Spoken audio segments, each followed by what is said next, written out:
अमरावतीचं बिहार इथल्या काही राजकीय लोकांनी केलेलं आहे आणि पोलीस प्रशासनाचा जसा वचक पाहिजे तसा वचक या ठिकाणी दिसत नाही आहे. इफेक्टिव्ह अधिकारी इथं आता बघू नवीन आलेले आहेत तर किती इफेक्टिव्हली ते काम करतात. नाही तर नवीन आल्या आल्या तर सगळेच जण रेट मारतात आणि नंतर त्यांची सिस्टीम जमली की मग सगळे गप्प बसतात. मुख्यमंत्र्यांचा आजोळ आहे, मुख्यमंत्री होम मिनिस्टर आहे. या ठिकाणी काल जी घटना झाली ती अतिशय धक्कादायक आहे. कधीतरीचे अ, त्यांचे व्यवहार, कधीतरीचा गोंधळ आणि इथं जर अ, संध्याकाळच्या वेळेला एवढे लोक जर येऊन गाड्या घोड्या फोडफाड करत असतील आणि त्यांना जर पोलिसांची काहीच भीती वाटत नसेल तर मग खरोखर याचं आश्चर्य आहे आणि धक्काही आहे. बाल गुन्हेगार 7 सापडले म्हणतायत.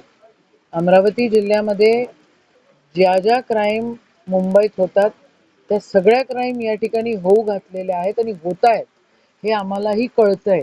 आम्ही वारंवार त्या ठिकाणी विनंती करतो. 7 गुन्हेगार बाल गुन्हेगार होते आणि 150च्या वर जर तुम्ही आकडे बघितले तर बाल गुन्हेगारांचे 150 म्हणजे यांना कोण ऑपरेट करत आहे हा विचार करण्याचा दृष्टिकोन आहे.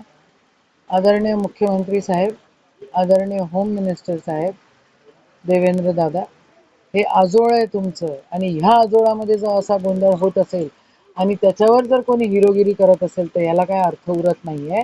तुम्ही खरं लक्ष दिलं पाहिजे आणि जमत नसेल तर होम मिनिस्ट्री इंडिपेंडेंट दिली पाहिजे.